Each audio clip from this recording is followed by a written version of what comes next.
I'm out and about in Bradford today, and what I've decided to do, everybody does pub crawls, food crawls, or if you're me, curry crawl.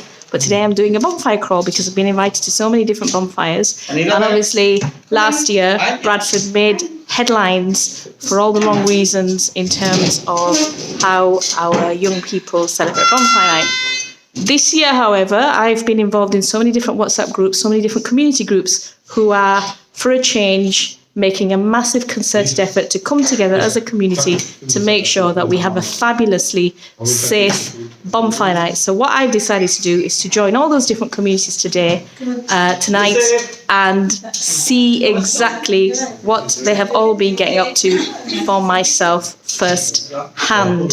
So let's see if everybody's efforts are going to be fruitful, and Bradford is going to be able to reclaim its streets today by being able to have a very safe and fabulous bonfire night. So my first visit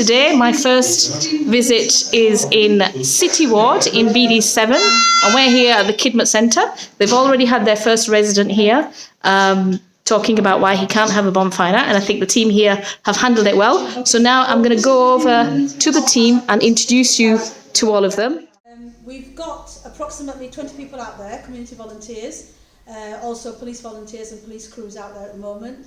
I'm here in the hub, manning the hub, making sure everybody gets from one place to the other, and all issues have been dealt with, along with Ashman Moon, our ward officer, and the management of the Kidmet Centre as well.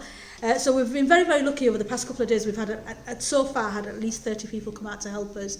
We had quite a large number of people out yesterday, all local volunteers from the local streets, local community, from the mosques around us, and other people who have come along with them as well who live locally. Today, so far, we've had about 20 people. We've got our second briefing at 8 o'clock. So by 8 o'clock, we'll have more volunteers come on board. We've got approximately 40 people who have signed up so far to help us over these last couple of days, which is absolutely amazing. And I want to thank every single one of them for taking time out to support their community and their streets and to look after their streets and the young people and families that live on these streets. It's so important that our streets are safe, and we know with the cuts at the moment, the policing numbers are down. We can't expect our police officers to be everywhere. As a community, it's our duty to support our police officers and our crews out there. It's part of what a community does. We're very, very lucky that we've got people in the community who are willing and able to get out there and do that. City Ward community has been absolutely amazing. We've put one call out and we've had 40 people come forward, and I think that as a community is an amazing thing that's happening, and hopefully we'll continue to do that for any other projects that come up as well. So we want to be out there side by side, talking to our young people, not just engaging them in conversation, but engaging them in education as well, and engaging other people in education about fly tipping and what they should be doing, what they shouldn't be doing, what to look out for, the dangers, looking after each other and reporting back to us if there's any incidents that we can deal with. So it's so important that we actually we've got people out there who are eyes and ears and our feet on the ground, because I can't be everywhere, Ash can't be everywhere, the other ward officers can't be everywhere. This is why we rely on our communities and our neighbours and our friends and family. My husband's out there at the moment with a group of people, and I think that's really important, leading by example. You know, it's good to see people like him and his fellow colleagues from the mosques, from the madrasas, from mosques around us, who are giving us that much time to put that effort into their communities, to be out there, to talk to our young people, to talk to our elders who we need to educate about putting rubbish out into fields and burning. We've had this conversation earlier on with other members of the public who've come to question us why they can't do that. You know, it's just a matter of education with people as well, and showing that presence to let people know that we're in this community, you're within this community, we're out there with you. Regularly used to use Bonfire Night as a kind of venue to dispose of their unwanted settees, beds, mattresses, etc. Over the last few years, we've been really getting the message out there saying that it pollutes the air, it's no good for the health of the children, and it's dangerous as well just to put foam, etc. that's in these settees on fire. And if you do want to organise a bonfire, we will help them, and it can be free as well. But you can't just turn up on the night and say, I want to organise a bonfire. There is a plan and a process that we have to go through. So the gentleman came today, we've explained that to him, and he's happy gone away. We need to discuss next year how we can organise a bonfire for his community where he lives. As council officer, I'm out there giving people advice and information, and basically if you're in the council and for a little charge take away bulky refuge like 3-4 settees for like 15-20 pound, and fridges, freezers, all sorts. So people, if you're aware of that, they actually realise it's not that expensive. Second question about why they can't burn the furniture and that. Like I said, it's about polluting the air, it's dangerous. So it's really trying to protect the communities from themselves by doing that kind of work. By just think it's okay to burn anything they want, but it's really bad for their health and for their kids.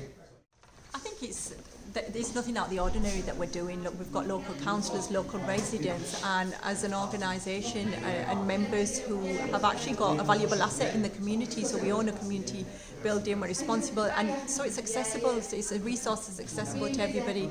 I know we haven't been around the centre yet, but our sports hall's actively being used by young people. So this is actually the second night that we've been open. Yesterday I know we had 25 plus young people in there playing football. It was a very busy night of diversionary activities, but also accessibility for members of the community, for blue light services. It's a central base. It's essentially about keeping people and buildings safe and open and accessible as well. And we have an investment in that as community development workers and volunteers generally. So it's nice to be a part of the process of keeping communities safe generally. Having a place, as you can see, it's getting very busy where we are now. People are coming in, they've been out for hours and hours, they want warm cups of teas, they want somewhere where they can exchange information, communicate with one another and update. And I know Anila's been extremely busy as a commander here, constantly having pictures and messages flooding in. So for us, actually the real heroes are those guys that are out on the streets. We're just managing information and keeping the water and tea and cups flowing in and welcoming people in. But it's an honour to be a part of it. It's an honour to be part of protecting communities and keeping them safe. It's been a wonderful night. So I've arrived in Girlington. Parking is a bit far because obviously there's lots and lots of cars here. It shows that it's a busy night. Walking to the organised bonfire, and just to give you an idea of what it looks like.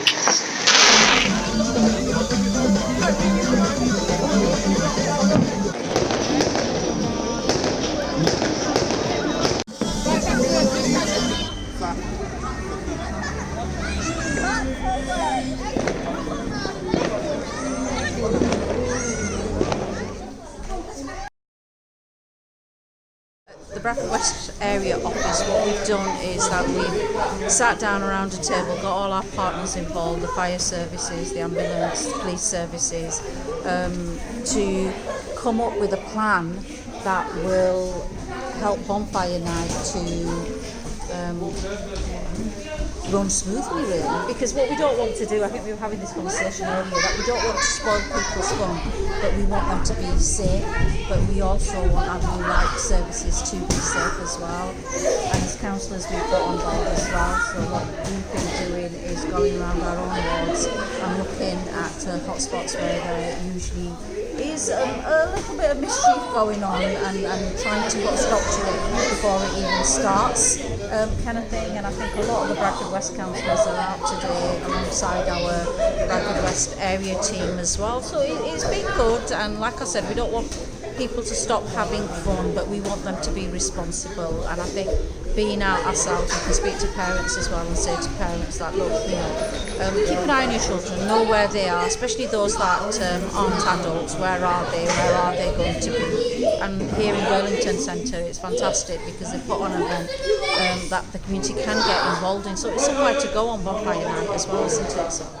I'd say please don't go through it on the bonfires. It just causes lots of dangerous things. There's sparks flying off, there's material that's not fire resistant. It's just a huge risk. If you ring the council up, they will come and remove it safely, or you can dispose it yourself down using the local tips. So please think carefully before you start fly tipping in the middle of the streets. Children start throwing fireworks at them, and it causes unnecessary fires, and it uses all our resources from the fire services who are already stretched to the limit on this night.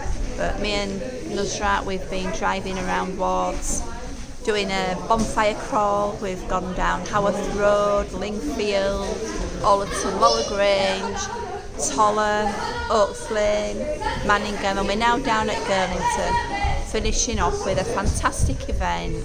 And I'm really pleased it's gone so well, and I hope next year they carry on and do another one, and we can all get behind it and support it to make it even more successful.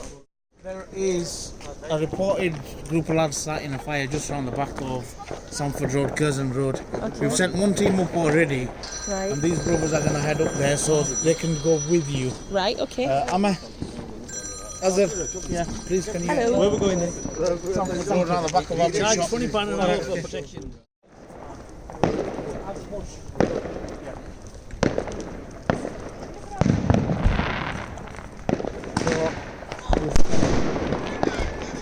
We've had about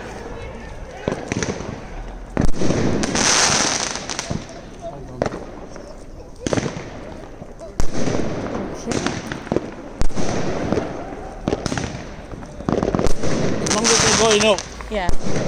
it's absolutely fine. We haven't stopped.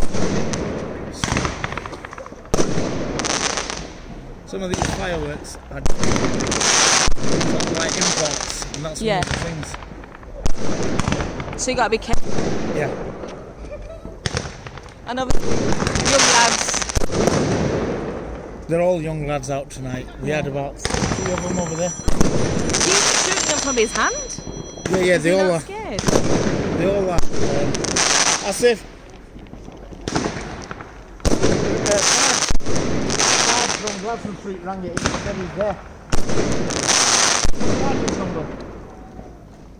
Give Taj a ring. I'll tell you exactly where it is.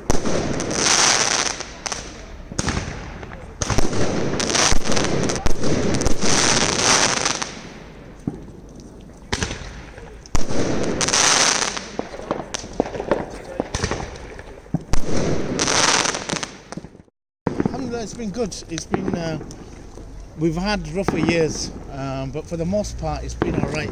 We've had a few little incidents, but this year we've got around, just for this patch, forgetting the Thornbury teams, we've got about 30 to 40 lads out in total, and we've split them off into about 7 teams.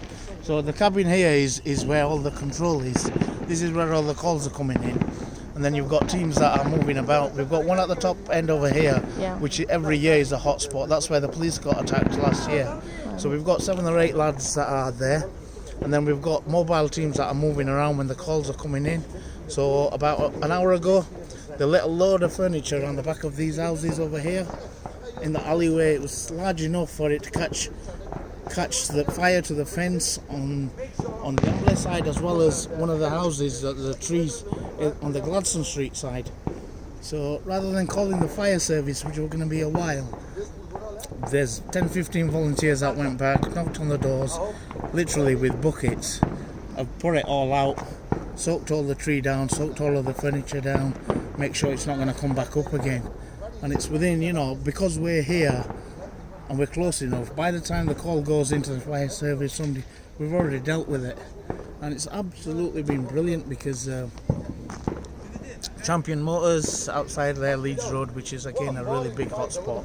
Every year people talk about Leeds Road, the traffic getting fired at. We've had a constant presence there all evening. This area normally is a hotspot. There's fireworks going across here. So the fact that we've it's nice and calm, traffic can go up and down this main artery, Leeds Road, without any issues. So that's. And do you think it's because volunteers are here this time that it's sort of deterring? Yeah, because we're engaging with the youngsters as well, and we're just trying to explain to them as well, saying, look, you're fine to let fireworks off, but just do it in a manner that's safe. Doesn't stop some of the kids still holding fireworks in their hand. Yeah. And what they're going to do, they're going to end up injuring themselves. Oops, let me just park my car. And they say it makes a big difference when it's members of the community rather than the police. Because youngsters tend to get more agitated. Yeah, if it's a member of the police or anything like that, they become a target. And that's part of the issue. Is you don't want it to be them to be a target. Some people say, look, let's wear high-vis jackets. Says no, that's the last thing you want to wear. You want to be an ordinary member of the public. So that's what it's about, really. And the other thing was to, working with the council, so things like bulk waste, making sure that bulk waste was sort of, removed. Fly tipping. So a lot of fly tipping. So there's no material for people to burn fires. So one issue is around fires, two is around the hotspots, and this was a particular hotspot. I mean, we've had a fantastic firework display just around the corner for about an hour. That's a lot of fireworks. That is. But it's away from the main road, it's on the side street, families are out, they're watching it. I'd say it's reasonably safe. I wish it was a bit more safer, a bit more responsible in terms of people lighting fireworks and holding them with their hands, but generally most of it was on the floor, generally in control. They've moved on there, so that's why our guys have redeployed themselves. Yeah. And they've gone round, so it's a bit of a cat and mouse. So they're following. Yeah, but the thing is, the more numbers that we have, Yeah. The more difficult it becomes to be a nuisance. Yes. So the more deterrent, the more yeah, that's right. them, Yeah, and I think we've got a lot more numbers this time, and we're using social media. And do you think things that's like WhatsApp because we've got a groups. group like Bradford for Better? Do you think that's helped? All these groups are working together with each other actually. Yeah. Sometimes it's members that are on both groups. Yeah. I'm on one of the groups as well. Yeah. The Bradford groups, Yeah. the local one. So I think generally there's been a shift. Yeah. Certainly Bradford, we've got Friends of Bradford Moor Park as well. And this, last year I got involved. Honest, I've been involved for a lot longer. Yeah. I wasn't even that aware that, and it was never advertised as such. No. And I think the people that were involved last year, they've maybe spoken to friends of theirs, and they've started to get involved this year. So it's started to grow, and I think that's a good thing. And long may it continue.